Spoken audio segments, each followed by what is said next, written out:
we want to welcome you guys to this continuing campaign from the Office of Head Start called Head Start Heals. And today we're going to talk for a whole 90 minutes together about promoting healing and resilience with staff and families. I love this because it's grounded in adult well-being. We spend a lot of time thinking about the trajectory and how to wrap around our littlest ones, and I would humbly submit that we sometimes forget about each other and the grown-up counterparts. So what we want to think about today are a few ideas, some strategies, some language that we would offer for you guys to consider, because we know there's so many great things that you're doing already. So we fully expect that a lot of these will be confirmation, and we hope we offer a couple of new little nuggets along the way as well. Just to get you acclimated to this space, this is a platform that some of you are pretty used to, given that you've been coming and joining the Head Start Heals campaign. You might have stopped by for an office hour, but the setup is the same. If you're here for the first time, you can look over to the left-hand side of your screen, and you'll see there the question pod that I was talking about. That's one of the ways that you can communicate with us as we go forward, so you can type those right in there. And then my favorite part and yours, so we have some resources. And if I were talking to my 7-year-old son, I would say, are you sitting down? Are you properly prepared? Are you ready? We have 5 brand new resources that no group has ever seen before right now. So you can go right down to that events resources part on the left-hand side of your screen, and you can download those for yourselves.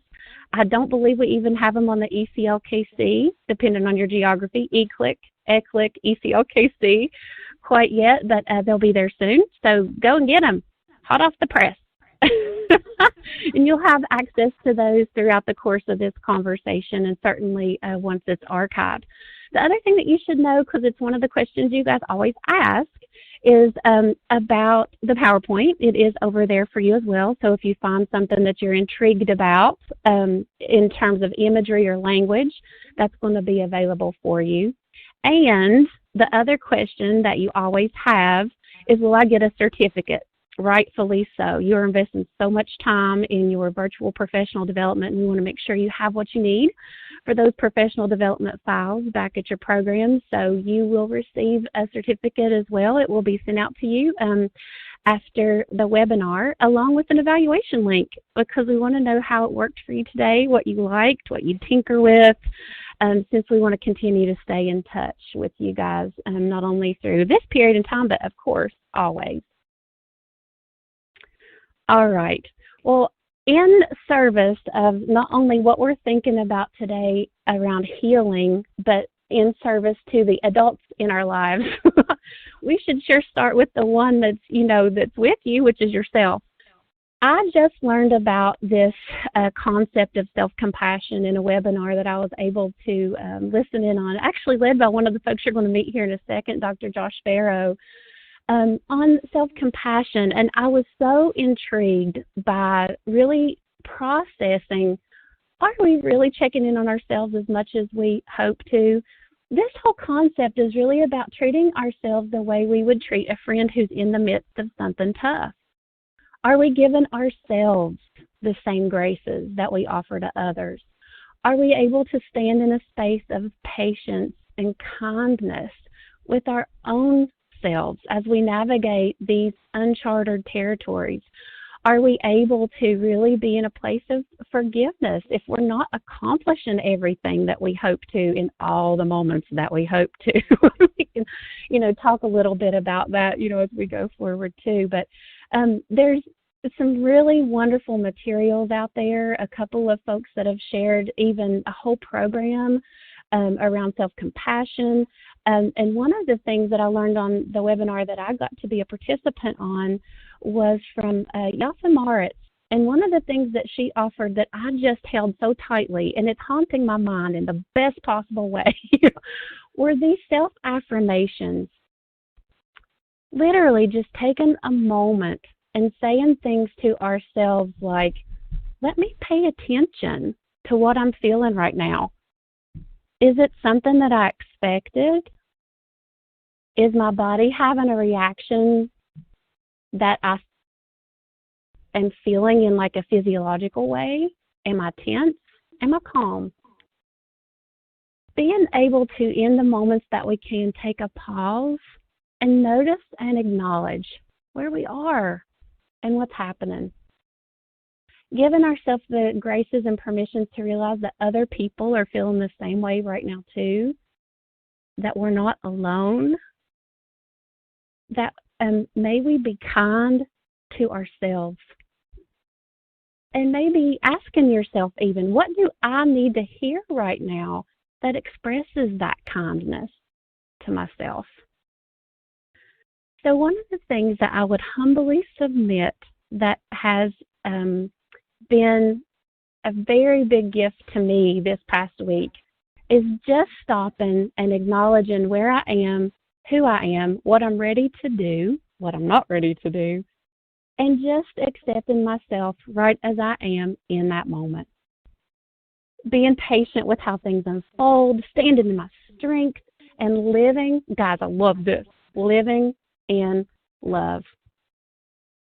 So I want to offer that to you guys. Many of you have been giving us such gifts of all the things that are working for you, the things that you've been really doing to wrap around your families. But we think about you a lot and all the incredible work that you're doing and the pace that you're keeping.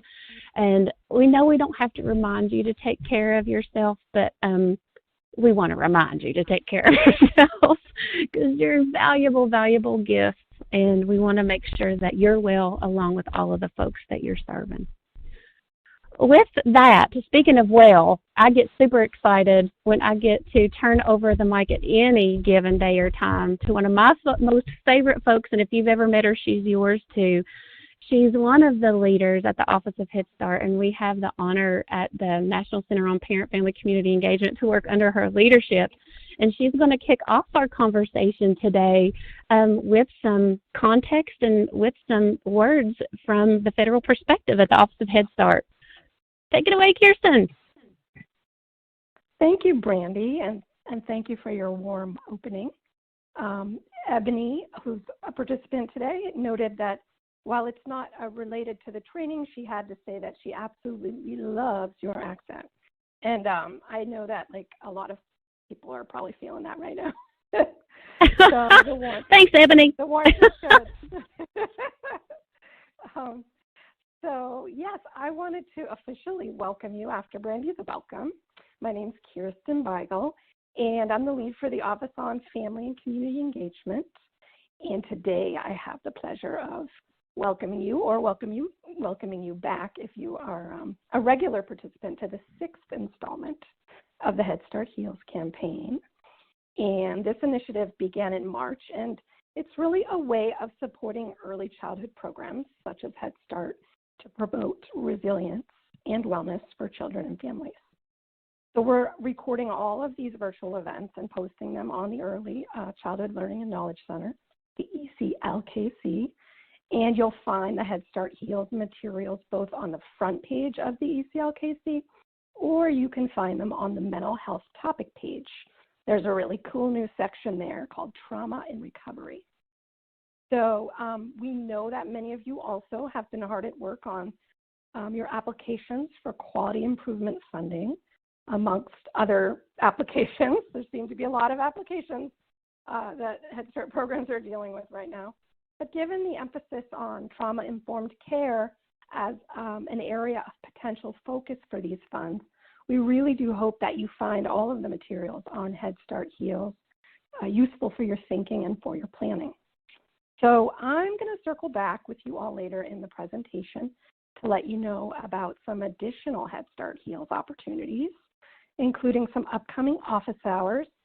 And for those of you who haven't been indoctrinated into what that means, it means office hours are basically kind of informal Q&A discussions with experts on some really important topics related to trauma and mental health, and just really things we've received a lot of questions from you about. So today's offering is more of a presentation format. And with that, I am now going to turn things over to our wonderful team of experts and very, very lovely people, each and every one, from the National Center on Parent, Family, and Community Engagement. Thank you so much, Kirsten. You guys see what I was saying, right? You already know and love her if you've never met her before. And this is just so true to the leadership at the Office of Head Start. I know that you guys have been seeing it and feeling it, and I'm just never could be so proud to be part of our community across this country. So, my good Southern upbringing, Ebony, would, really dictate that I need to introduce myself, one, but I also want you guys to meet some of my most favorite folks and colleagues. And I will start with the one and only Dr. Kathy Ayub. Now, one of the things that you guys need to know about this team is you can see all of their regalia. These guys have a pedigree that is incredible and powerful. They have, just such incredible backgrounds and histories in their very, very illustrious careers. But more than anything, I love each of these guys for their heart. So if you want to see all of their degrees and everything, you can look over to the left-hand side in the panelist pod, and you can see all of the ways that they influence this work in many of the places. But I have the honor to be colleagues with Dr. Kathy Ayub, Dr. Joshua Sparrow, who are both co-principal investigators on this National Center. And I don't get to work with Debbie as much as I want to, but I'm so grateful that Deborah Salson is here today as one of our colleagues and one of the experts that you get the honor to hear from. And then there's me, and I'm Brandy Black-Thacker. I'm the Director of TNTA and Collaboration for the National Center, and just so honored to be here with you guys today. One of the things that we want to do is start off also with a few ideas that we had as we mapped out this presentation for you. And if you've ever been in a session with us, you know that we really try to follow your lead. Now, one of the things is we've budgeted out our time, we've budgeted out the content, but we are going to be tracking the questions and comments that you give us throughout the course of this 90 minutes, which we feel like is a huge blessing, 90 minutes. But guess what? We have an after chat. So if you want to hang out with us after the 90 minutes and you have other questions or your question hasn't been answered yet, please hang around, because we'll stay and we'll pull more of those out in a more informal way and just kind of have a conversation. So keep those questions coming. And since there are so many of you, there are over 5,000 people on the line today. One of the other things that we're doing, just so you know how your voices are being held and revered in this time and all the time, but specifically in this time, we're collecting these questions. So even if we don't get to your exact one today, this is going into a larger data pool so that we can continue to listen, hear, and pull apart the things that you're wondering about, where you want to celebrate, and the places where you might want or hope to have some support. So definitely, if the spirit moves you, share with us what's on your mind in that question pod off to your left. So here's what we have in front of us today. We want to think together about some foundational concepts related to trauma and how it impacts those of us as grown-ups. Not only how and who we are, but how it impacts our relationships and certainly our overall well-being. And so Kathy will kick us off here in just a little bit with some of those ideas to make sure that we're springing from the same page.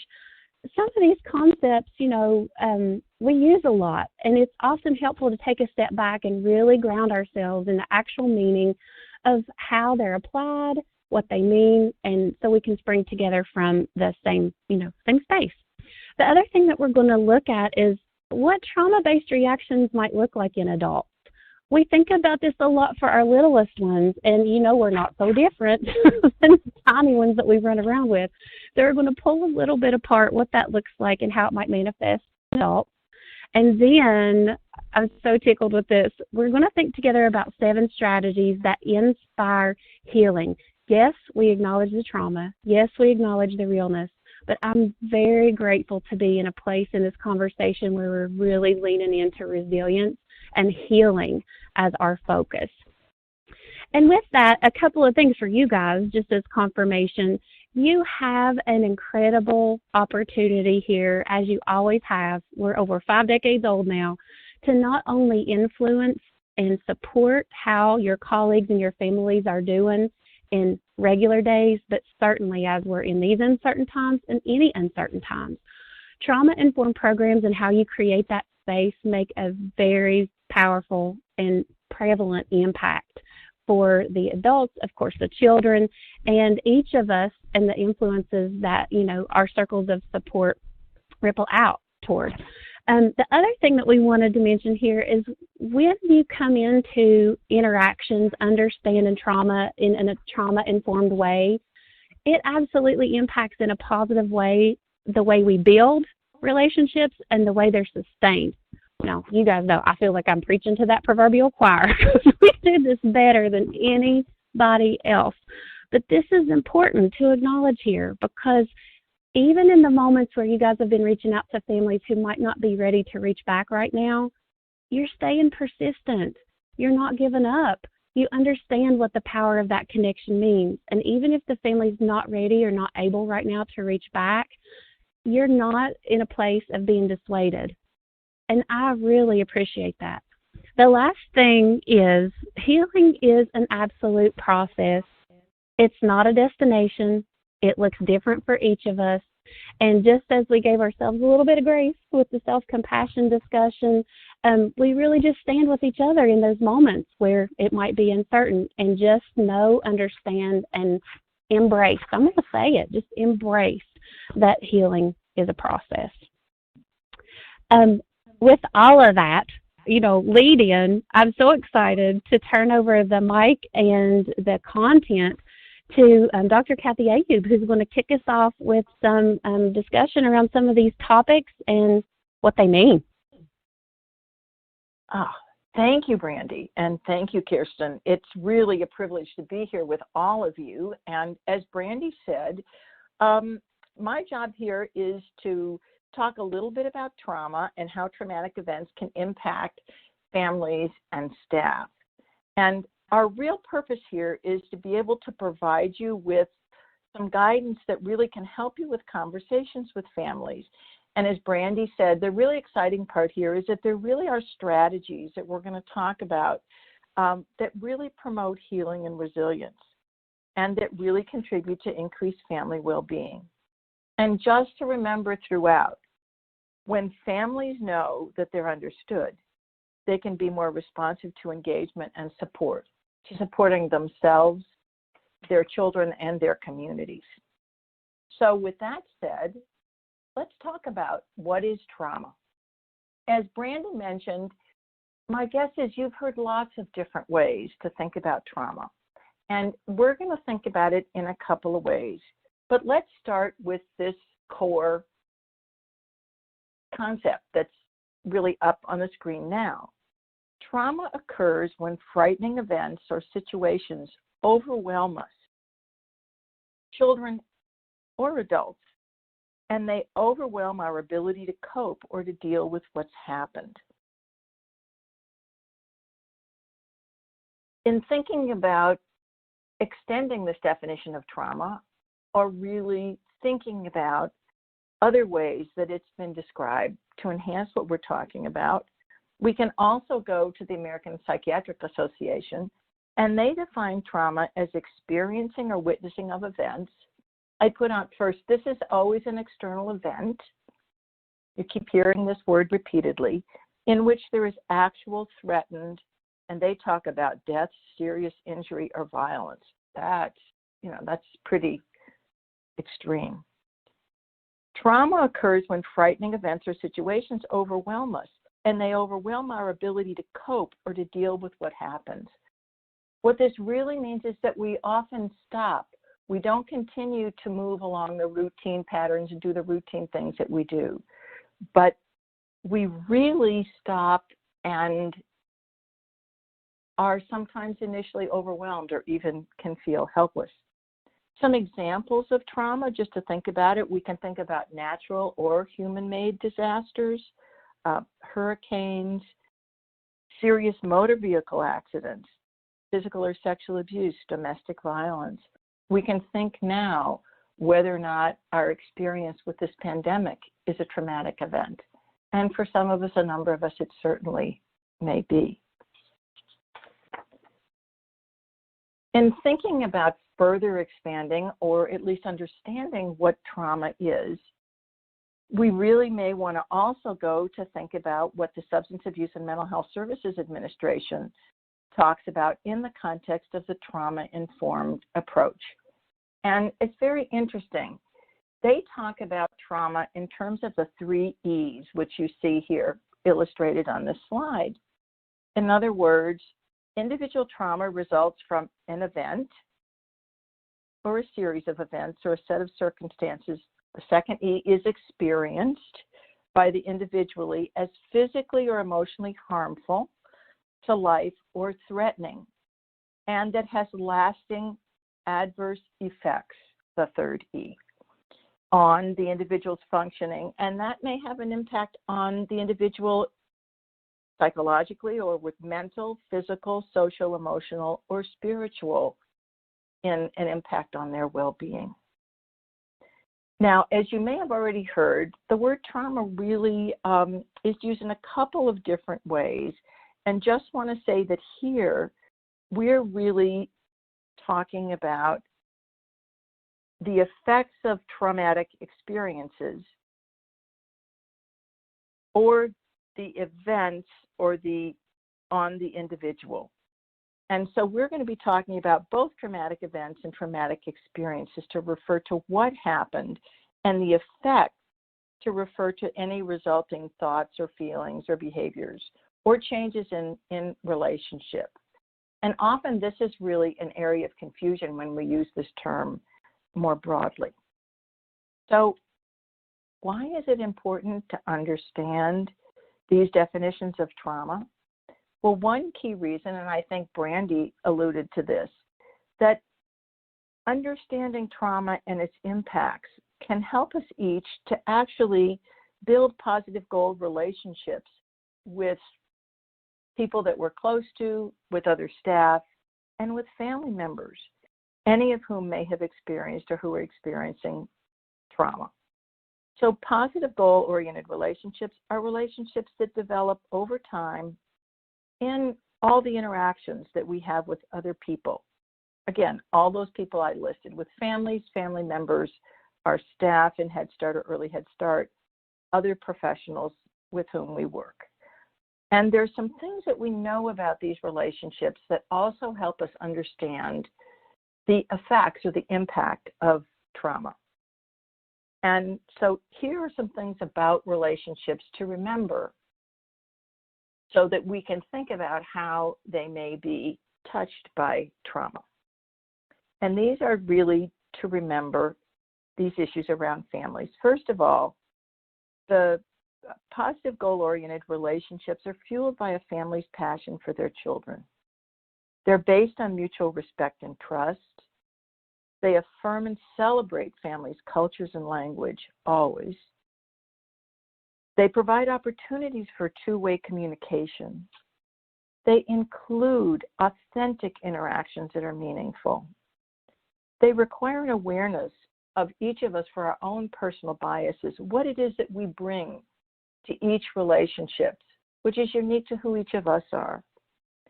They also can improve wellness by reducing isolation and stress for both families and for us and our fellow staff members. Support the aims of equity, inclusiveness, and cultural and linguistic responsiveness. So the role of goal-oriented relationships is huge. What does it mean to really think about the ways in which we engage in and build these relationships in the face of trauma? Now, both staff and families can experience support that comes from knowing that we're all on the same team when we focus on their shared goals for their children.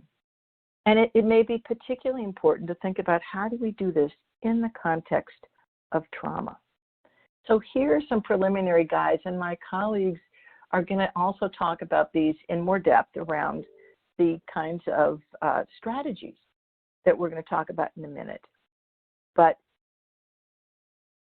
we really all want to remember that understanding trauma and its impact can provide, first of all, a guide for how we listen. It can also help each of us feel more comfortable in joining families in difficult conversations because we have a more detailed understanding of what it is that they're experiencing and some of the ways in which the effects of trauma may lead to certain ways that they think or they feel or they act. Understanding trauma can really help each of us enhance our empathy And it can also guide each of our work as partners with families. It helps us identify their strengths and develop plans that are designed to promote both healing and resilience. So as you listen to families who really have experienced trauma, we can each learn something about how best to support them and to promote them as they heal, and to protect and have them help them nurture their children. That's a lot to think about here.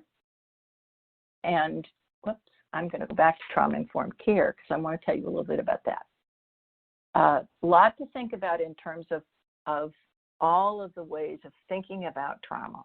So I'd like to apply this in some ways to what we call trauma-informed care.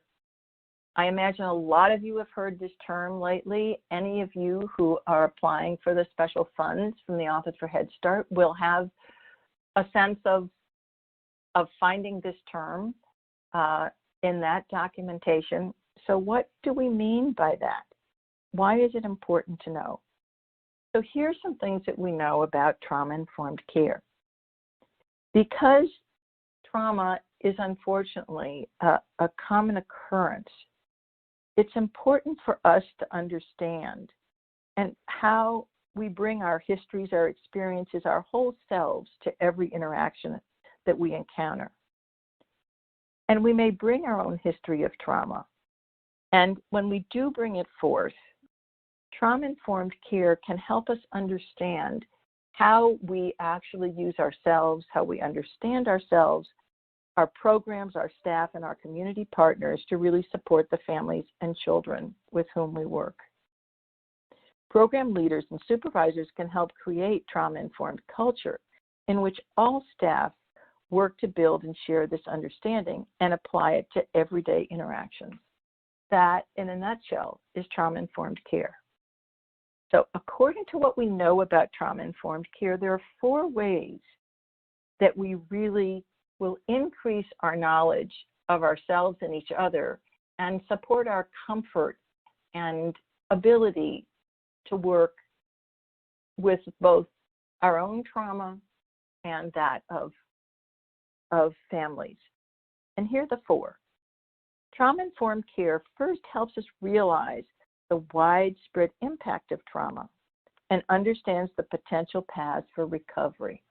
And as Brandy said, we're talking about trauma, but we really want to talk to you about recovery and healing. Second, trauma-informed care helps us recognize the signs and symptoms of trauma in the families that we serve, in the children with whom we work, in our colleagues, in others, and in ourselves, if that's the case. Third, trauma-informed care responds by fully integrating knowledge about trauma into policies, procedures, and practices. And this is critical both at the program level, but then also to see how those policies and procedures and practices really are embedded in the everyday work we do, whether it's on the ground face-to-face or thinking about a lot of the remote work that we're doing now in the midst of the COVID-19 pandemic. Trauma-informed care recognizes the role that trauma may play in all of our lives. And when behaviors and interactions raise concerns, one of the key aspects of trauma-informed care is to ask the question, what happened to you? What happened to you that may help us understand the concerns or the way in which you think or feel or act? And the question that we end up not asking is, what's wrong with you? Or what did you do wrong? So really replacing that second question for the first really helps us think about a new way of understanding others. And that moves us to resilience and to healing. So let's talk just a little bit about what resilience and healing are, and then I want to get to turning this over to my colleagues so they can talk to you about strategies. Resilience can be thought of as the ability to bounce back from challenging events or experiences and to keep rolling, to keep moving forward in a way that really supports well-being. This ability builds on a specific personal strengths and often really have the strengths of flexible thinking, which is really important, as well as being able to look at the same situation from a number of different points of view or perspectives. These two strengths are often some of the critical ones that we each bring forward and use when we begin to move through a process toward resilience and move through, as Brandy noted, the process of healing. And I want to go back and emphasize that a bit. Healing can be thought of as a process. It's not something that finishes, and I'd put forward that we spend time throughout our lives healing from those difficult experiences and learning and being resilient and really building strength throughout our lives. This process repairs disruptions in health and well-being. It leads to the recovery of abilities and functions, and along the way, growth occurs, and that builds new strengths. Healing from a traumatic event doesn't mean forgetting the event or erasing its effects, but bouncing back and moving forward. The event and its effects can, over time, be remembered, understood, and felt in new ways. And often that remembering, understanding, and feeling in new ways can reduce the distress that the original event caused. This process can uncover and expand personal strengths.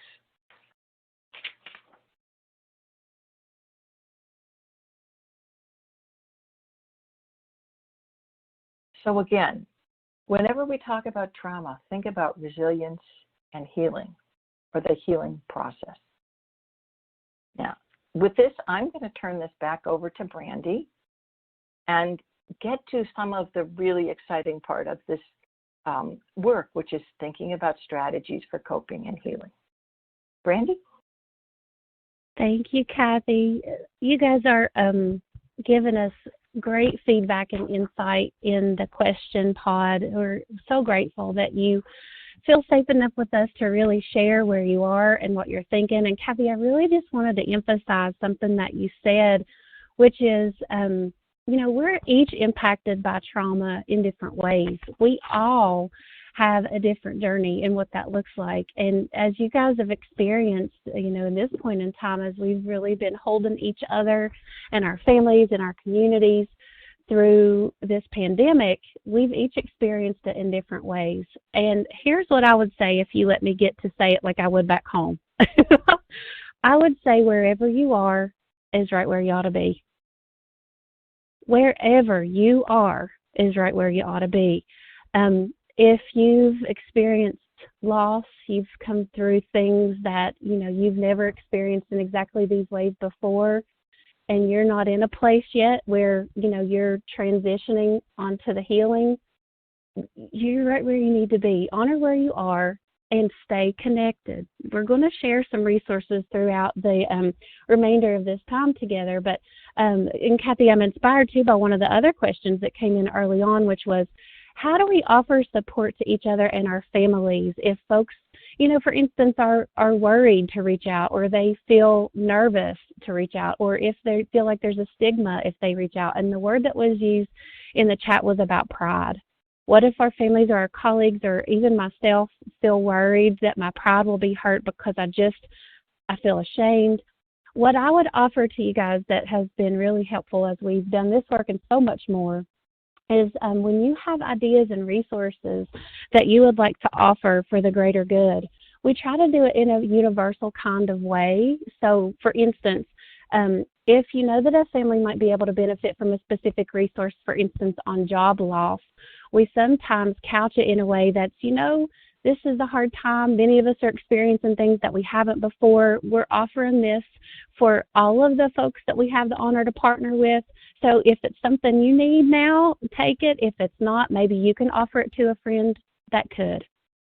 So that way it takes the pressure off of you guys and trying to jump into a conversation that might feel a little like, I don't know if the family's ready for this. I don't know if they'll receive this.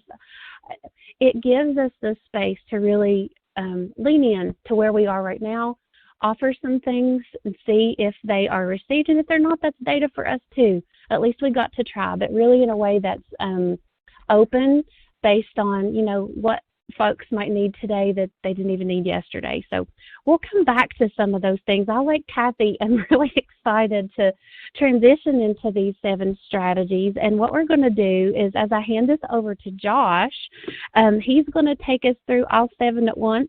My anticipatory guidance for you is all 7 are going to be on the slide, and so get the screenshot opportunity, everybody. And he's going to take us through these, the first few, and then we'll pause and check in with you guys again. All right, Josh, there you go. Thank you, Brandy. Thank you, everybody, for joining us, and thank you for your really important questions and comments. There's a lot of pain and struggle in these questions and a lot of hope and desire to provide caring in so many of these comments.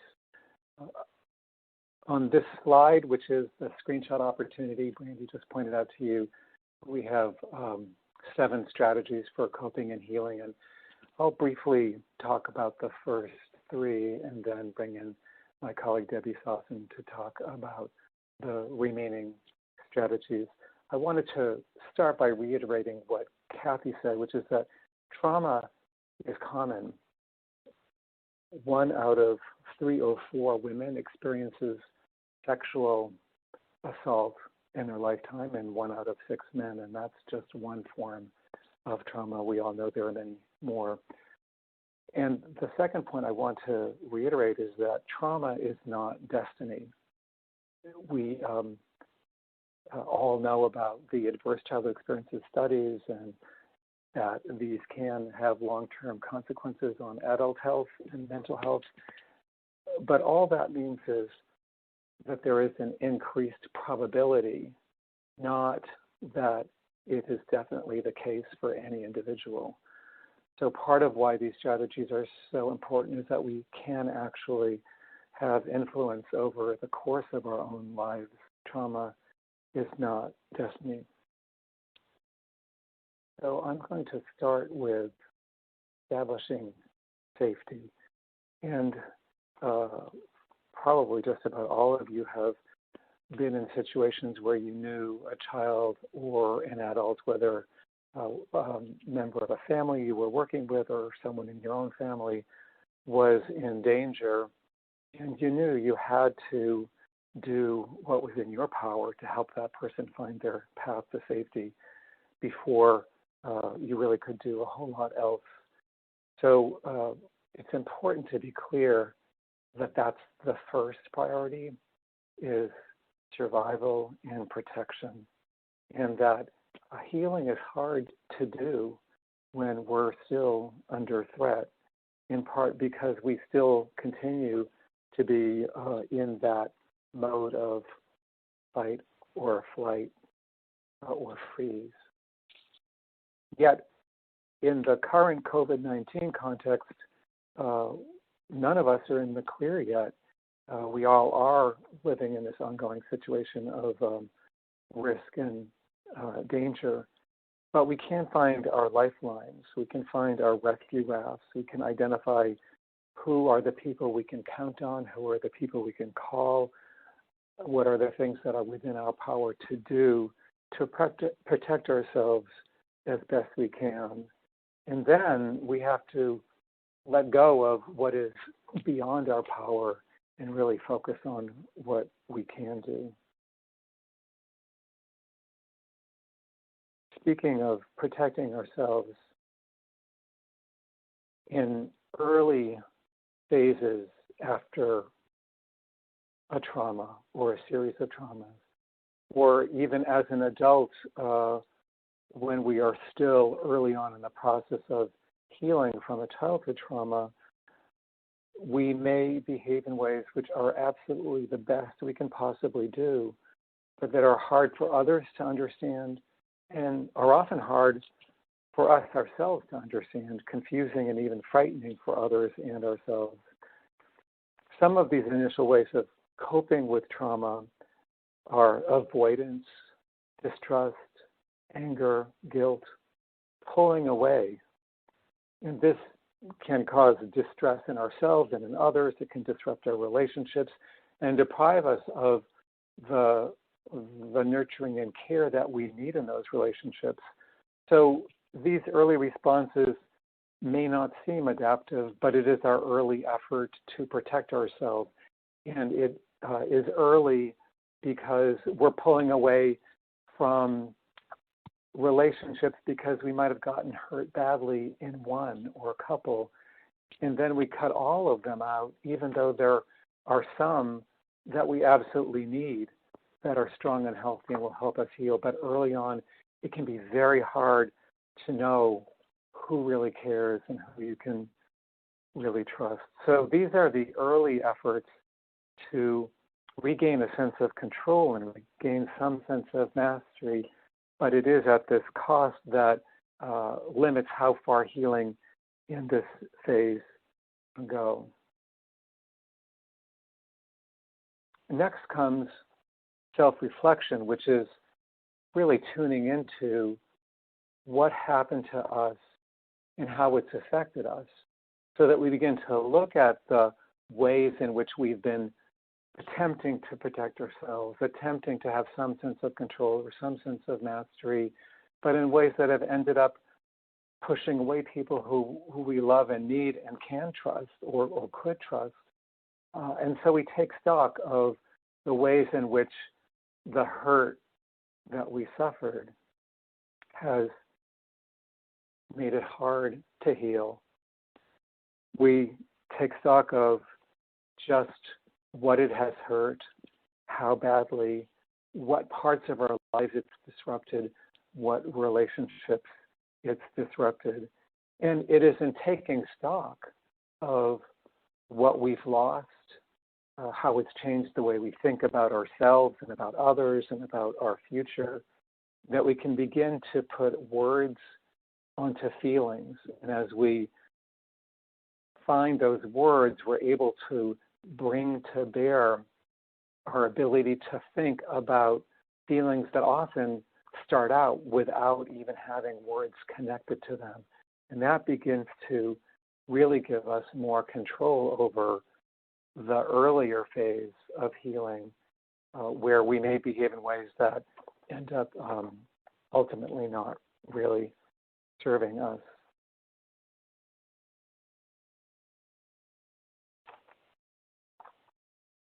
So as we reflect and find our story, we may first find earlier versions of it where we blame ourselves, where we feel guilty, where we take responsibility for things that actually were not within our control, where we tell the story that somehow this has changed us in ways that it hasn't, or that this has shut down our future in ways that it doesn't have to.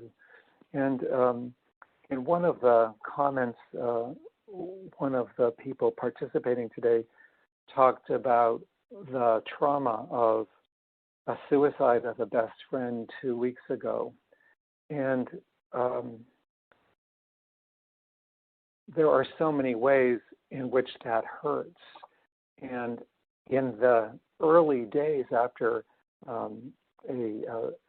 terrible event like that, it's really hard to think about anything or even know what you're feeling, or to have one feeling without being confused by all of the other feelings that come up at the same time. And then as you begin to get a handle on just the feelings you're having, the early stories inevitably are, I should have done this, I shouldn't have done that, if only I had.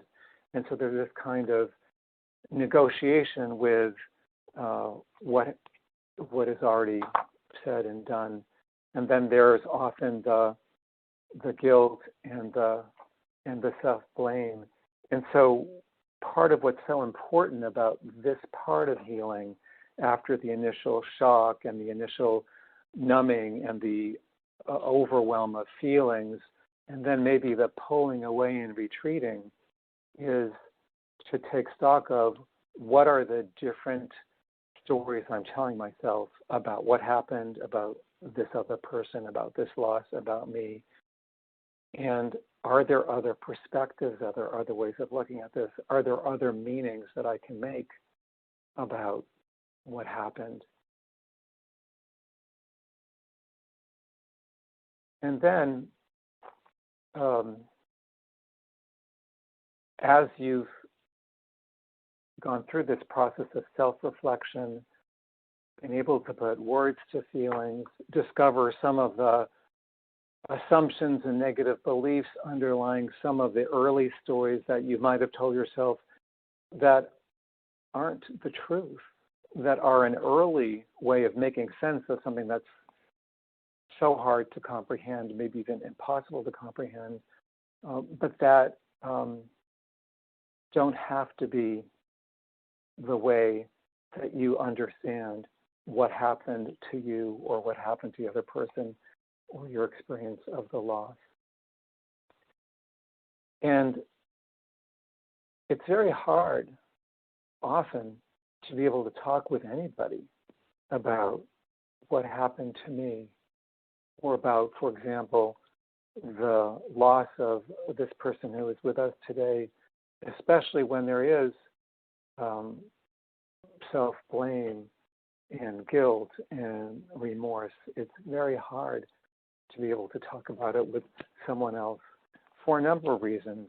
Talking about it with someone else can make it seem real when you're not ready to have it really seem real. It can run the risk of feeling like, well, what I'll hear back will be exactly what I don't need or want to hear. Often for someone who has experienced trauma, there is this fear that no one will really understand and no one will really care. And if I tell anyone, it's just going to reinforce myself that no one can really help me because I can't trust that I will get the response that I need. So connecting with others and telling our story is not about telling everybody. It's about going through this process of self-reflection and looking at the different stories we tell ourselves as we get ready to look at, is there one person in my life who just really knows how to listen and to listen without judgment, and who I can trust to really work to understand me and my story and the way I tell my story. And when we get to the point of being able to identify that person and tell our story, we are then another step along the way in regaining a sense of mastery and of control, because as we tell our story, we are telling the story of what happened to me, the meaning I've made of it, what it does mean about me and my life, and what it absolutely doesn't really mean at all about me or my life or my future or the people in my life who I care about or how I understand the world. So I'm going to pause there and turn back to Brandy, who may have some questions and comments from you. I absolutely do, Josh. And thank you so much. Every time you speak, I've learned. I just love to sit at your feet and listen to the way that you bring things together. And there's so many pieces that I want to resurrect here, not only, based on how you gave them to us. Like, for instance, you kicked us off with trauma is not our destiny.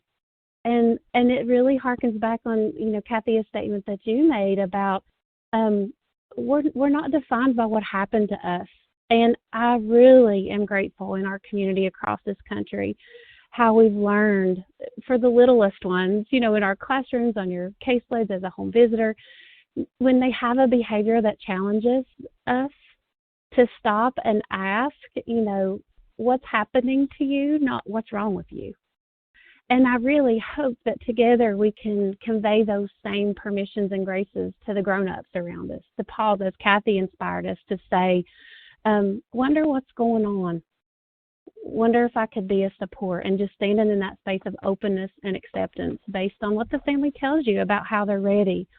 But Josh, there's some things I want to unpack here with you too, if it's okay, before we transition to a slide where you're going to interact with us again, everybody. There's this really critical question that I think would be useful to, of course, hear your words, or Kathy, Debbie, if you are inspired to jump in, please do. And the question is, how can I help others heal if I'm not at that place my own self?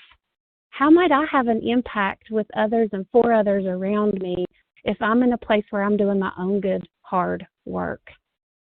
What comes up for you there, Josh? I'm just thinking, is that not true for anybody? Yeah. Well, I think there are moments where we probably can't, and probably have to pull back and just take care of ourselves.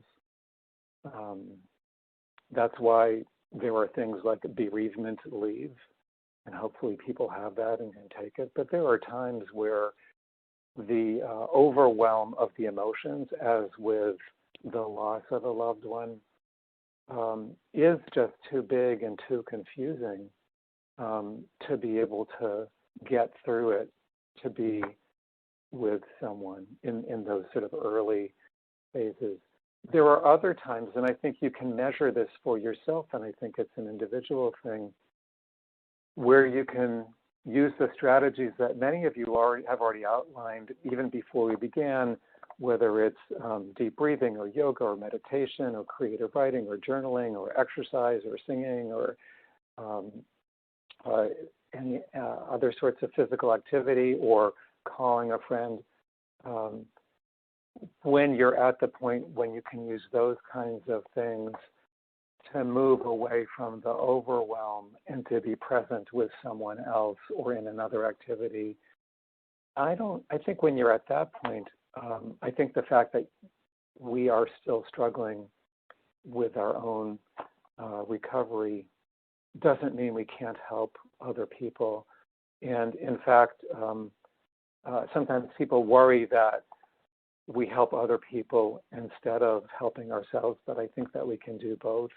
And I think that they can often actually be mutually supportive. But I think it's distinguishing when we're actually in that phase where we're so flooded that we can't get through our own thoughts and feelings to actually be present. And then I think, if there's any way possible to take a break. I mentioned the experience of the immediate experience of the loss of a loved one. Another example is when there is a pileup of one loss or other kind of trauma after another in a very short period of time. And then I think it's important to be able to take a break from helping other people, to be with the people who can support you. And I know that that's easier to say and not always possible, but so I want to be respectful of those realities, but also respectful of what I think this question brings up, which is that we're just not always in the kind of shape we need to be able to do the very hard work that we do.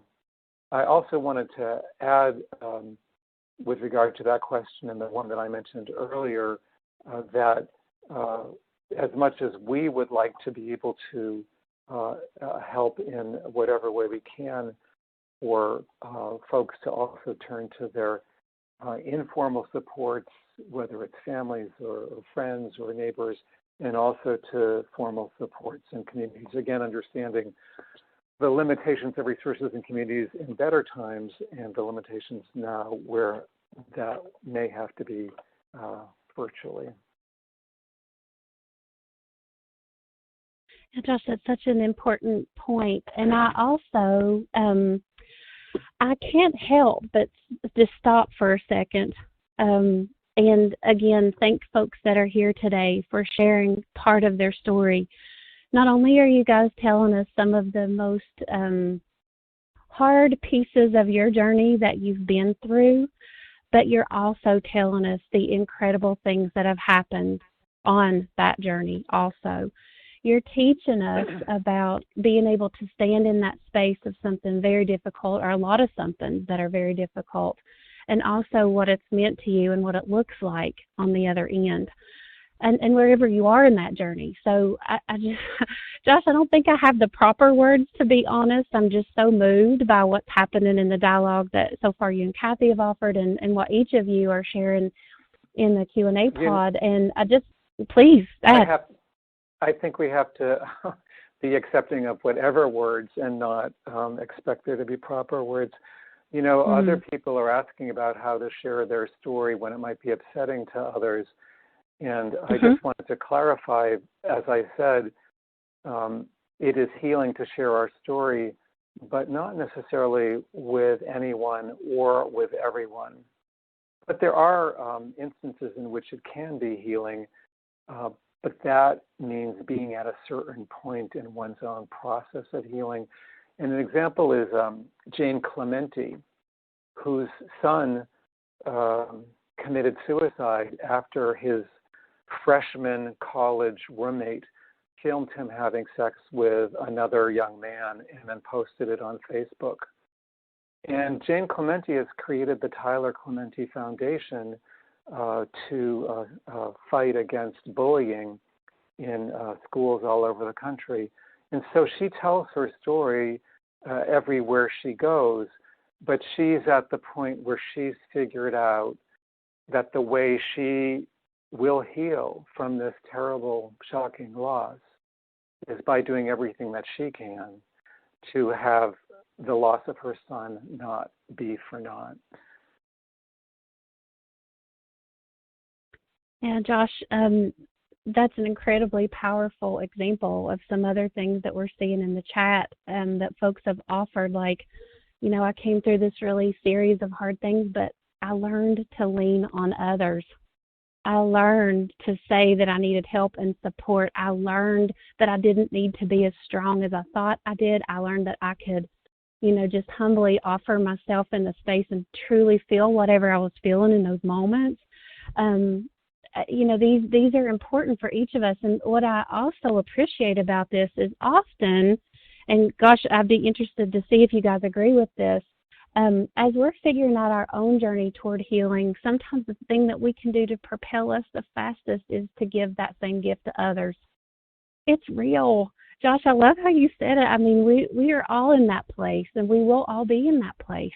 And if we can figure out what that looks like and how to bring others along as we're ready, as they're ready, but just acknowledging that, you know, this is part of being a human being, and we come to each other in our interactions with grace and love and forgiveness and kindness, that inspires healing in and of itself. And when we feel like that we've contributed to somebody else's journey, it sure does do a lot for us at the same time. So I love that kind of, you know, ripple out effect. You know, there's one more that I wanted to mention, which is I love that kind of, you know, ripple out effect. I think we're hearing feedback. I just wanted to mention one more, which is that caring for infants is healing. And I just wanted to lift that up because that is true for so many of us, and it's a good example of how we can care for others even as we are struggling with our own process of healing. Oh, Josh, that's beautiful. Thank you so much. Well, you know that if we just let ourselves, we would wax poetic all day. And I mean, how long do you guys have? Can you hang out for a few more hours? Let's stay together. I know that I have a job to facilitate us forward, so let me pay attention to that as well. And one of the things, and we're just going to stay here for 1 second because, you know, we're really in this place of a little bit of a tease because Josh gave us 4 of the 7 strategies, and Debbie is going to bring us the rest of them. But in service of sharing your story, in service of giving, you know, your experience about ways that you've found that you can help yourself and others feel seen and heard? I love this question. Um, doesn't it make a difference when, I mean, you guys know, we know all of the tricks and we know all of the things that make each other feel deeply connected to each other. It's the things that we've used organically as part of our cultures for so long. It's active listening, it's making eye contact, it's putting our screens away, it's being in a space and using silence. What are the things that work for you, or what are the things that you found that have really worked for others? We're going to collect some of these in chat. And again, you know, one of our favorite things to do in the way of lifting up your voices is to come back to you, you know, perhaps when this is archived with some tip sheets or a compilation of your ideas so that you can have, you know, these for the greater good, not only to share in your programs, maybe in your communities, with your families, whatever you feel like would be most advantageous. So give us a few ideas in chat about ways that are successful in helping you feel seen and heard. And I want to just lift up a few here. I hear and see things like not being judgmental. I love this one, Karen. The way that we can stand in a space of no stigma, no judgment, just openness and connection. Darcy, I love this. Write letters or send cards. I mean, guys, how wonderful is it when you see something in a handwritten way? When you get a card in the mail, or I know many of our colleagues have been going around on their bus routes and leaving packets for our kids and families and really going above and beyond to make sure that we all still feel connected to each other, and having that in the written word is such a powerful testament to feeling and being valued. Let me take one more. It looks like also a voice tone. That's important too, Sabrina. I really like just the thoughtfulness of how you are and the ways that we come to each other, and really learning from what works for others. Some of you in the chat mentioned earlier humor is a really good medicine, and I would fully agree and support that. Laughter and being able to laugh together is certainly therapeutic. So keep those coming. Tell us what really helps for you to feel seen and heard, and what you've done for others that you found to be successful in the chat, and we'll try to circle some of those back to you guys. With that, though, I want to make sure that Debbie gets the chance to tell us about strategies 5, 6, and 7. And so, Debbie, take it away. Thank you, Brandy, and thank you, Kirsten and Kathy and Josh and Brandy for sharing your thoughts and ideas and very moving and powerful words to all of us. It's such an honor to be here as we talk together about trauma and healing, and truly knowing and believing that healing can occur. So Josh has walked us through 4 of the strategies that are part of the process of healing. And I'll share with you 3 additional strategies. The first being self-regulation. And clearly, as Head Start and early Head Start professionals, we know that self-regulation is a skill that we help little ones begin to learn and practice when they first start with us. And self-regulation is a lifelong skill, and it helps us cope with our thoughts and feelings. So by self-regulation, we really mean how we manage our thoughts and feelings in order to take actions that help us reach our goals. This may include actions we take in all areas of our lives, in our relationships, at work, at home, really in any setting. Self-regulation is such an important skill. So how we manage our thoughts and feelings is influenced by many things, but particularly influenced by our relationships, past and present, and our cultures. Self-regulation allows us to experience really big feelings and then find ways to settle down. If we can reflect, if you would, reflect for a moment on a really strong feeling or thought you may have experienced the last few weeks and hold that in your mind as we move forward. I know so many of you have already shared in the chat different strong feelings you've been having. So hold that, please, as we continue to talk. So when we're able to regulate these very strong feelings, they won't interfere with our ability to think clearly, our judgment, our decision-making, and actions. And as Josh and Kathy both shared, trauma can sometimes impact all of those areas. So when we've settled, and we'll talk about some ways, and you've already talked about some ways that are helpful to you in settling, we can better understand these strong feelings. So we can understand where they're coming from and what the feelings might be telling us.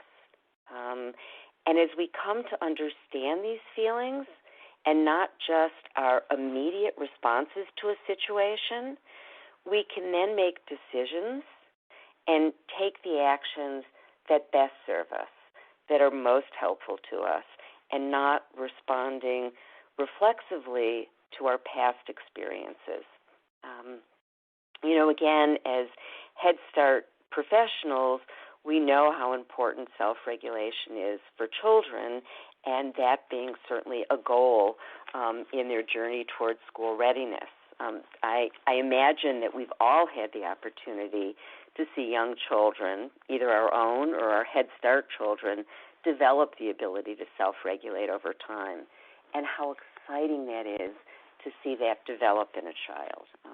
But again, this is a lifelong skill, and there are times in our lives when we have a greater ability to self-regulate, and there are times when we might not feel that we have that ability. So we know that traumatic experiences can disrupt self-regulation. We may be more irritable and more on edge when we're feeling, when we've experienced trauma. We may be quicker to think that we're in danger. So these are the children who respond so quickly to something because they feel they might be hurt. And as adults, we feel that we might be in some danger and respond more quickly. We react before we're really being able to take an accurate picture of what might be going on. And these are common responses that so many of us feel when we've had traumatic experiences. So it's important to know what sets off reactions like these reactions that disrupt self-regulation. So knowing those, it's also important to think and to know that there's strategies that nurture and soothe us and can help settle us when we are experiencing strong emotions. Or as Abby Cadabby from Sesame Street says, when we're feeling those really big emotions. So, take a moment and reflect and write in the chat about the kind of things that help settle you when you're upset. What works for you?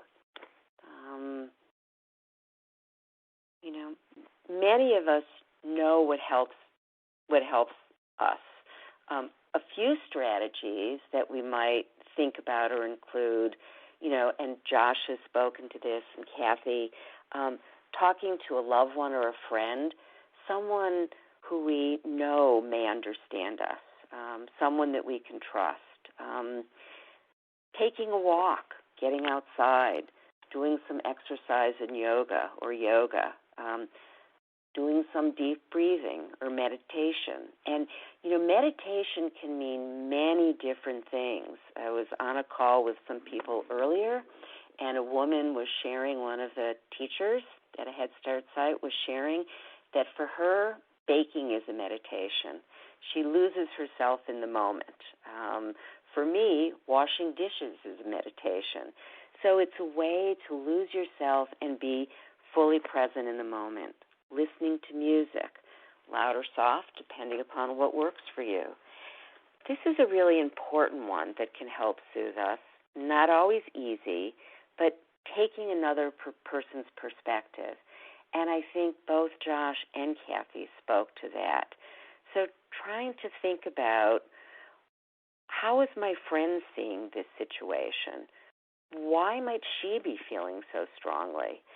Thinking about things like intent versus impact. They may say something to me with one intention, which is kind and loving and supportive, and it may have a very different impact on me. It also can be incredibly helpful to look for the positives. What am I grateful for in just this moment? So it can be helpful for each of us to make a list of the things that help us.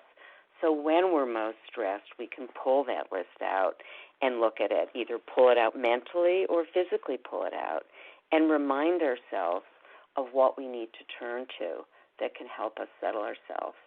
And it's important, if you're able, to think about ways that are easy or effective to use in all kinds of situations. Sometimes just taking a brief time out to reflect can be helpful. So as you focus on your coping and soothing strategies, it's important also to think about what self-regulation might look like for other people, for your colleagues, for other staff, for parents and children.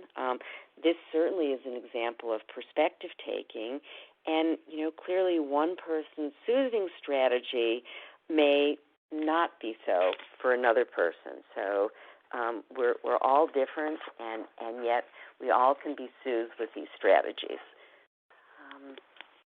So let's move on and look at another strategy, repairing. This is a strategy that is so important when we reach this point. And I think Josh began us by talking about some of the early strategies are so important because they help us where we are in the process of healing, where we are in this journey. And sometimes that self-protection is exactly where we need to be, as Brandy said. We are where we need to be in the moment. And when we're ready, repairing relationships can be a very powerful and healing aspect of this journey, and can make relationships stronger. So traumatic experiences, both in the past and in the present, can influence how we perceive and interact with other people. For many reasons, these experiences can make it hard to trust others and can contribute to conflicts in our current relationships every day. Of course, conflicts are common in every relationship and can occur in any relationship, at work, with staff, with families. So it's important to know that conflicts are part of living, and also to remember that conflicts can be overcome and that they're not necessarily negative. Often the process of repairing relationships can make them even stronger. As we know, relationships require effort, care, and attention. I love the idea of sending cards and as a way to support others and their ways to care for relationships. Of course, some relationships are easier than others. Most will not always be smooth and easy, and always is the key here. So, take a moment and think about some of the challenges that you might face or that we all face in relationships. We face misunderstanding, disagreement, conflict, hurt feelings. These all come up all, some, in conflict. And the way we express these feelings and how we respond to them can vary from person to person. They can also vary from culture to culture. And so for those of us who've experienced trauma, these feelings of conflict can be particularly frightening. And really, that's because these past experiences can affect the way we interact with others in the present moment and how we understand their reactions. So our old feelings from the past can get in the way of our present feelings and make it more difficult to be clear about what our feelings truly are in the moment, why we might be feeling them, and what they mean. So what we're talking about is really being able to use self-regulation to help us to repair relationships. Feelings about present relationships can become blurred with feelings from past traumatic experiences, and certainly can be complicated. One of the feelings that's very common, and I think Josh mentioned this, was a feeling of helplessness early on after having had a traumatic experience, a feeling of powerlessness. It's often common in traumatic experiences and can make it hard for us to believe that we have the power to handle a conflict constructively. And we may choose to deal with conflict by withdrawing in some manner, that self-protective place that Josh spoke about.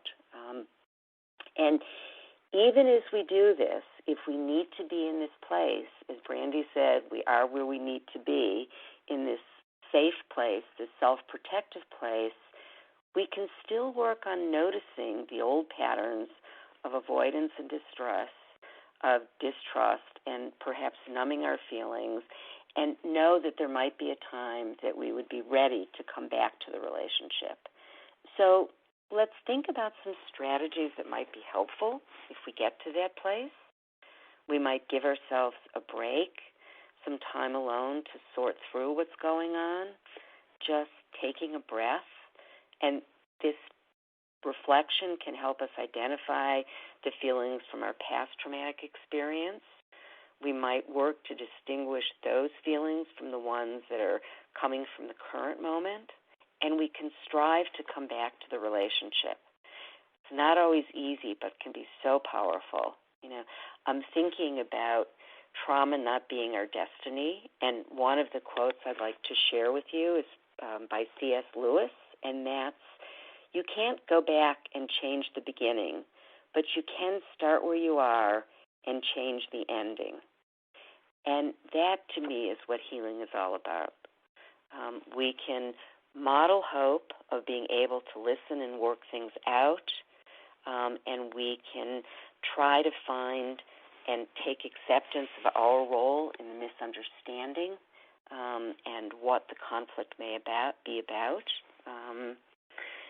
So we also know that traumatic experiences may make it harder for us to believe in our ability to repair conflicts that may occur in our relationships. Yet we can continue to heal when we mobilize our own willingness to repair these relationships. And as we know, this process of healing is a journey, and it takes time. Repairing relationships may take time and may not be complete, but the commitment that we make to heal the relationships helps us heal from trauma. And the trauma-informed culture that Kirsten mentioned at Head Start, that we all so deeply believe in, to find safety and trust, can help all of us heal. So I'd like to move on to the last strategy just for a few moments. And this is a strategy that makes me most joyful. This is celebrating strengths. And we know that Head Start professionals are always thinking or trying to think from a strengths-based perspective. It's deeply embedded in the Head Start cultures. And, families are resilient, and they can heal from trauma. We as individuals are resilient, and we can heal from trauma. It's so important to hold that belief. And we know that families can draw on strength to heal. So what I'd like to do is look at three particular areas. One is family cultures, beliefs, and values. We talk so often about the importance of honoring and understanding others' cultures and beliefs and values. And there's so many things that a family's culture can bring, a positive sense of identity for all of its members, a sense of connection between the present and the past. We may know that we've not only survived, but we've thrived through the past. We can use our shared beliefs and values to come together and to make meaning of difficult situations. And we can reinforce each other's hopes for the future. So that sense of culture, beliefs, and values is so important to ask families about, to ask ourselves about, to look at, and use these to help us heal. Family communication, and I would say this is communication for all of us. So communication is built on trust, and families can build trust when family members, and I can shift that to all of us, can build trust when we strive to truly listen, as both Kathy and Josh have said, to truly understand, and also to check out that we've been understood. So that may mean asking if we have questions and not assuming, that active listening. Families can also use these communication skills for cooperative problem solving and resolving conflicts. And lastly, families' sense of belonging to a community is a family strength. Just being part of a community can help families create a sense of safety and trust. And Josh started with letting us know how important that sense of safety is. With this belonging, with this sense of safety and trust, families can build healing relationships beyond just their nuclear family. They can extend the healing circle to other family members, to other people in the community, to neighbors. They can identify resources and opportunities in the community that can be essential for the healing process. Another important thing for families to think about is that many families have had long histories with experiencing adversity, including poverty and racism, that can make families feel worn down at times. But we know that families that have experienced so much adversity may also have developed their own strengths over many generations to deal with these challenges and survive and thrive. Spirituality is such a big strength for so many of us, and by spirituality, I mean many different things. That word can mean many things to many people, but in essence, it's something greater than each of us, and the process of healing involves something greater than each of us. So I'd like to just take a moment and look at the 7 strategies all together again, and to share that they do build on each other. This isn't linear. Like development, it's not a straight line, and we may go back and forth between the different strategies, but hopefully they will all help us in our process of this journey of healing. So I'd like to turn back to my colleague and friend, Brandy, to share with us some takeaways. Thank you so much, Debbie. Before I let you go, though, we've had a request to repeat the C.S. Lewis quote before you go. C.S. Lewis quote. Okay, let me find it. That is a fabulous quote, isn't it? It is. Okay. You can't go back and change the beginning, but you can start where you are and change the ending. So you can't go back and change the beginning. What's happened has happened, but we can start where we are and change the ending. I love it, Debbie. As you've repeated it, even right now in these moments, I hear it differently both times. Like I feel emphasis. I'm guessing that's based on where I am right this moment, but that really does help to bring together. I mean, it's such a poignant place to sort of pivot here. And one of the things that I want to mention, you had so many gifts in that dialogue, and one of many that stood out to me were your connections to community and how each of us, when we're connected to or part of a community, I'm using my words now, it's almost like a protective factor. And I mean, we know what that means because we live in that space, right, all the time.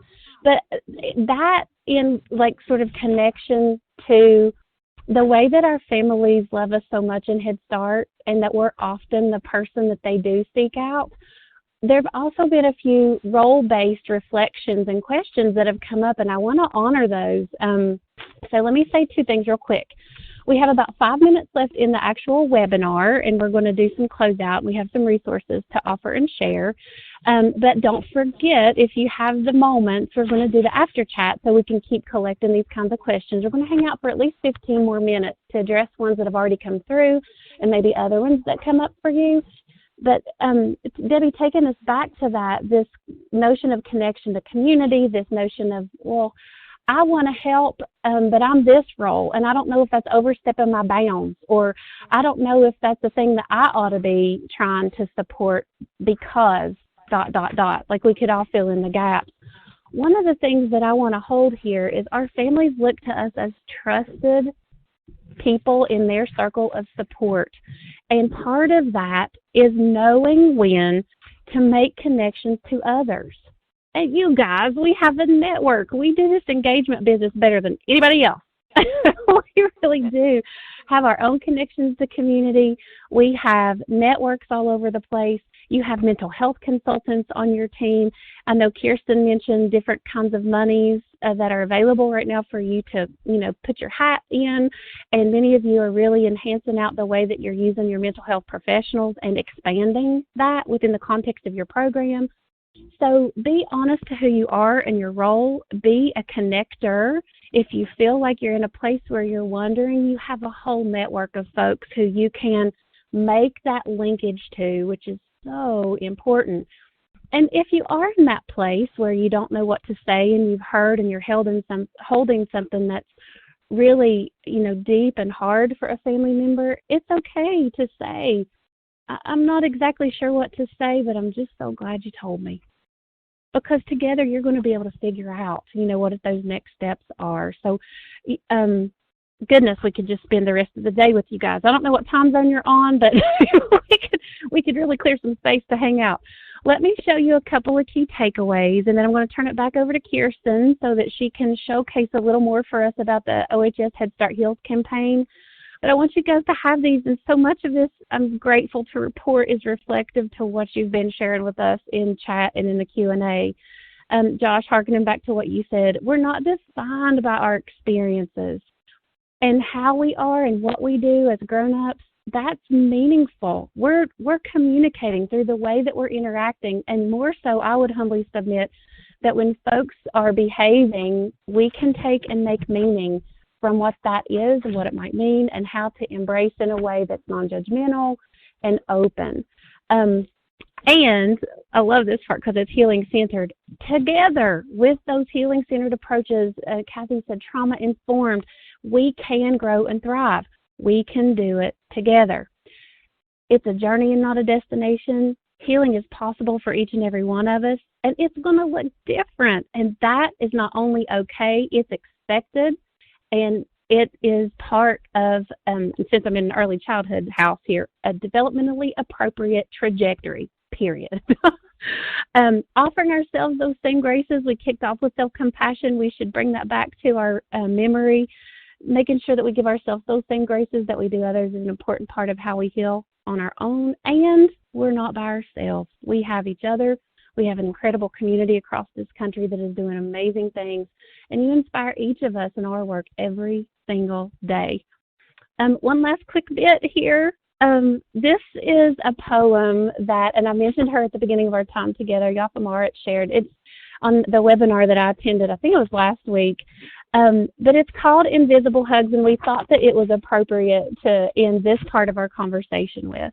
I'll do my best to give it the same power that she did. This is the time of invisible hugs, of the hold on tight, despite. It's now, in the world of distance, that we can work at the intention of remaining together. Remaining together. I'll leave you with that as a transition over to Kirsten to tell you how we can stay in touch, where you can find resources, and then stay with us because we're going to come back to the after chat. Take it away, Kirsten. Well, I'm giving all of you virtual hugs right now. Every single 5,001 of you. Thank you all for your participation, and also hugs to our National Center folks. If you want to get some connection going with each other a little bit more than we were able to support today because we had so many of you, you should check out My Peers communities. If you're not already part of them, you can, there's a mental health one and an opioid misuse one for substance use disorders. There's a staff wellness community and a PFCE deepening practice community. And so you can go to the ECLKC and find the My Peers link at the bottom of the page, and you can sign up for those. You should also know that we have this really cool Text for Family Services service, and you can receive messages on your cell phones from the National Center with related resources for your relationship-based work and your family engagement work with your families. And then finally, I want to let you know about what's coming next for the Head Start Heals campaign. We have these upcoming office hours, and we're going to be covering some tough subjects and taking questions with some experts. So we'll be talking about supporting families who may be experiencing domestic violence, families who are impacted by substance use, and we'll talk a little bit about child welfare and best practices for engaging with families around child welfare involvement. Then we also have some, we had our upcoming webinar, the 515 is no longer upcoming because we can all check this checkbox. And then on 512, we're going to be doing addressing trauma in classroom settings, preparing for challenging conversations with families in June. All of this stuff is recorded. It is available at the Head Start Heals on the Head Start Heals page, which you can find on the front page of the ECLKC. And so you can definitely revisit these things. I think it takes a couple weeks to get these up. Actually, no, they're on demand, my bad. These are on demand, so they should be up soon because I know some of you wanted other staff to be able to listen in today. Lastly, and I just kind of touched on this, but you can email trauma@eclkc.info if you have questions about the campaign. And here's just the link to the website as a reminder.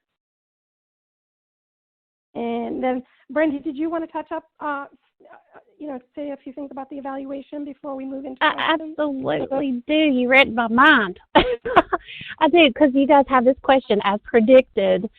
You will have an evaluation link in your email after we close out the webinar today. And yes, you will get a certificate. We know that you guys are doing such incredible work and expanding out your own professional development trajectories as you're really tuning into a lot of these. And we know you need the documentation to support that back at your program.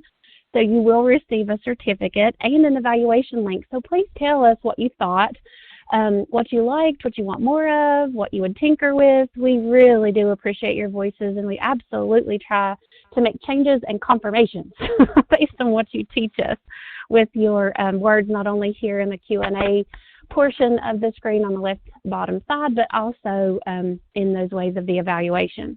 Now, for those of you that are still here, and it's still a whole lot of you, we're going to hang out for a little bit and do what we call the after chat. So we have a couple of questions that you've offered here as we've gone through together that we want to start with. And then if others occur to you as we are still together, please feel free to continue to add those in the Q&A pods, and we'll do our best. as I mentioned earlier, in case you came on a little late, we are collecting the questions. We're really trying hard to quickly track trends and patterns. So as you're telling us the things that you appreciate and what you need, we're putting that all in a big old pile. We're trying to, be responsive. So if we didn't get to everything today, we are figuring out what vehicles we can use to circle back to those things. So I'm going to pause here and offer a question to my friends, Kathy, Josh, and Debbie. One of you kicked off this question, but it's manifested in a couple of different ways, and it's a very real question right now for so many of us, and it's about burnout. What do we do? We're in this profession where we're helpers and connectors, and I'm feeling it. Josh, Kathy, Debbie, what kinds of stream of consciousness comes to your mind about how we can help each other make it through those spaces of when we have just feeling it too?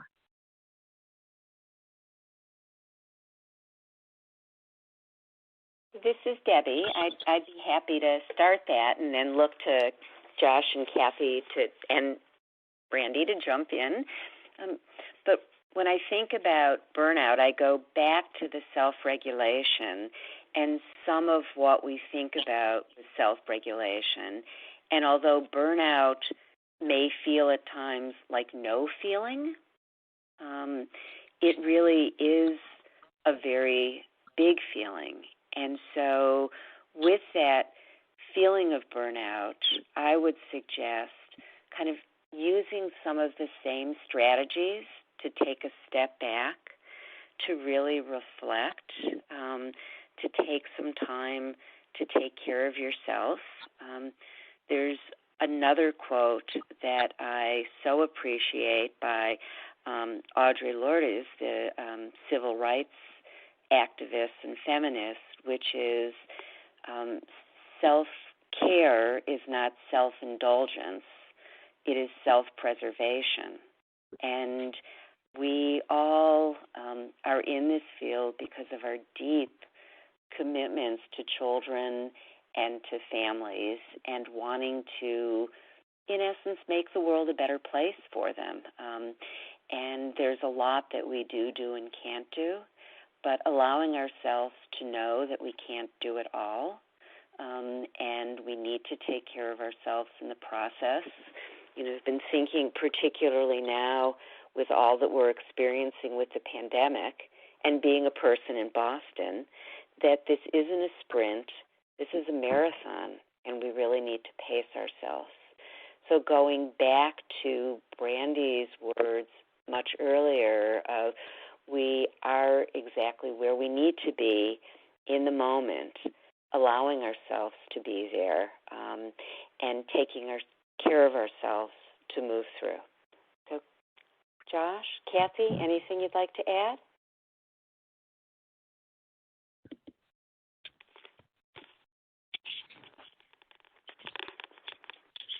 I think that was perfect, Debbie. Great, thank you. Well, Kathy, while I have you off mute, let me take the opportunity. One of you asked early on about an opportunity that is now in our performance standards, and it's related to our requirement for parenting curriculum. And your direct question was really about, are there ones that are out there that really lead into the space of trauma and healing, and where might we find out more about that? So Kathy is one of the experts on our team that's done a whole lot of work in that area. So I wanted to open it up for her to offer some thoughts and insights here.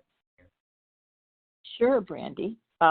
Yes, there are a number of parenting curricula that really address trauma and difficulty and the stresses of parenting and just the stresses of living.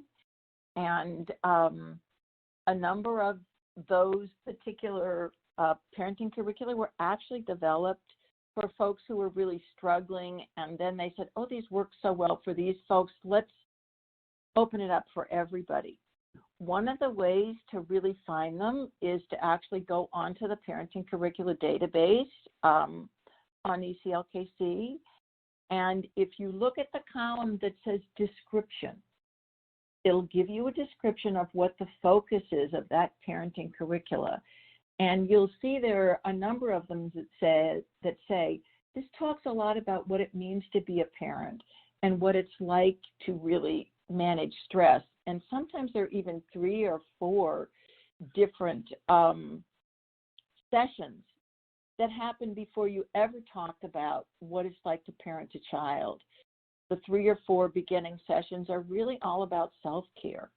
So, and there probably are maybe at least 10 or 12 of the parenting curricula up there that do this or more.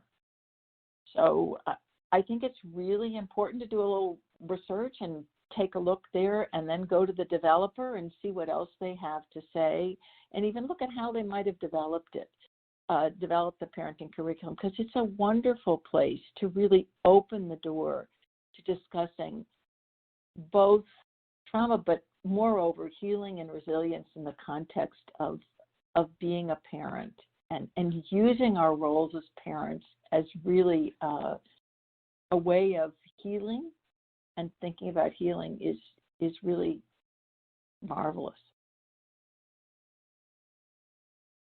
Oh, Kathy, I really appreciate that, and you're getting a lot of feedback in the Q&A pods. One of the things, too, that we've heard that you guys have been doing for a while and are really starting to enhance in these times, several of you have begun to do, as families are ready and as they have what they need to make connections virtually, offering those parenting curricula courses virtually if the curriculum that you've chosen allows that. The other really neat thing is, from the beginning, you had decided that even if your mental health professional, for instance, wasn't facilitating those courses for you, that they were in the room. So if something came up that really folks needed more support around, that they were there and available just in case. And many of you have started to think about what that looks and sounds like in a social distancing space. And then the other thing that we've been hearing from you guys about that too is that some of you are contracting literally with your mental health professionals to facilitate those interactions so that you have that as part of your ongoing relationship and how you work together in service of and in partnership with your families, which is really, really cool. And, you know, Kathy, I wanted to check this out with you too. I know that some of those more, I'll say it this way, and then you correct it if I'm going too far. The more clinically based ones, if you will, the ones that really do stand in that space of, you know, trauma and support, sometimes require higher credentials, certificates, or degrees also, which, you know, you can also find on that, the database that you were referencing that's over on the ECLKC. Right. Well, let me say a little bit more. First of all, there are a couple people I see that are asking, where's that database? And it's the Early Childhood Learning and Knowledge Center. And it's really a wonderful website. And even if you will go in and Google parenting curriculum, ECLKC, or Early Learning Learning and Knowledge Center, it will take you right to a database that you can scroll through, you can copy, you can look at, that describes a number of parenting curricula, and it assesses them both around the kinds of sessions and their focus, but it also tells you how many sessions and training and what it costs, and so I hope it's valuable. I just got diverted there, Brandy, from That's okay. It's important to know where to find it. The other way, Kathy, that's a shortcut too, if you go to the ECLKC, because many of us are frequent flyers over there, if you go to the topics button at the top right of your screen, there's a whole button that's a subtopic called parenting. If you click that, it's going to take you on that main page under parenting as a topic right to the databases.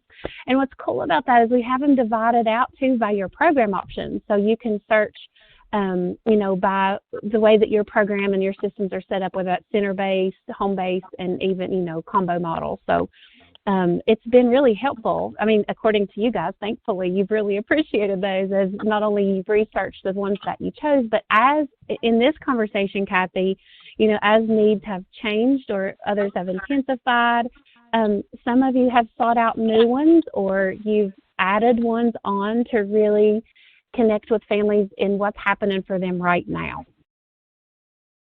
Right.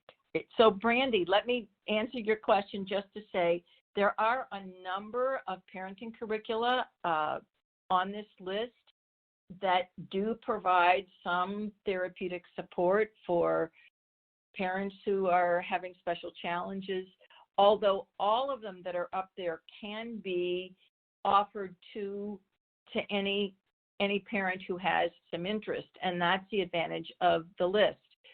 There aren't any parenting curricula listed on that list there that require someone with advanced mental health skills, because those we call therapeutic parenting curricula, and we set those aside because we wanted to make sure that Head Start and Early Head Start and child care programs could look at people on their staff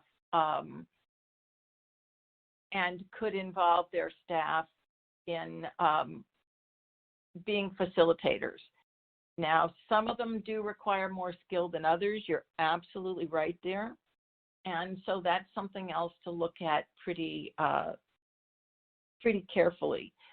One final thing about parenting curricula, one of the things we're finding in some of the evaluation that we're doing is that not only do they really support parents in their parenting and in their own well-being, and certainly around trauma, but that offering parents a parenting curricula really helps them to become much more involved in those goal-directed relationships that I talked about early on across a program. So there are lots of benefits that go beyond some of the specific group material that I think really may be important to supporting parents to think about the kind of healing that we've been talking about.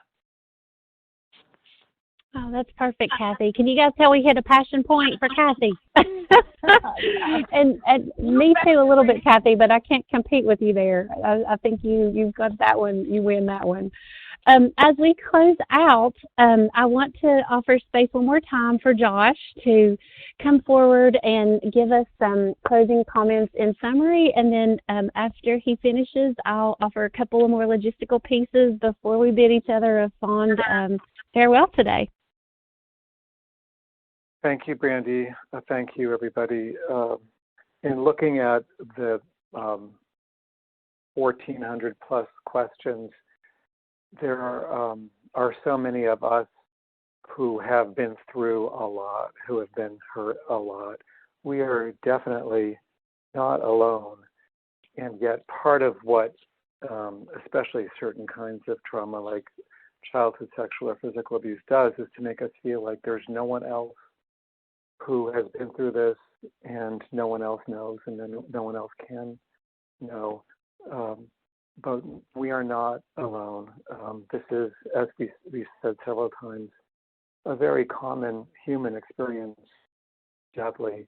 One person asked if one experienced trauma as a child, is it possible to heal as an adult? And I say, of course it's possible. In fact, some of us don't even remember what happened to us if we were very young until we are adults. And part of why we can heal as adults is because we bring to bear all of our adult experiences and all of the maturation we have been able to experience. We bring all of that to bear on what happened to us when we were just little kids and we didn't have all of those capacities. So I just want to close by acknowledging the hunger for this conversation, the commonality of this experience, and the commonality of the concern for ourselves and for each other and those that we work with. And also, in closing, I want to really appreciate the incredible generosity of all of you who've logged in today in sharing your stories, your strategies, and in sharing the hope that you found in your own experience. Thank you.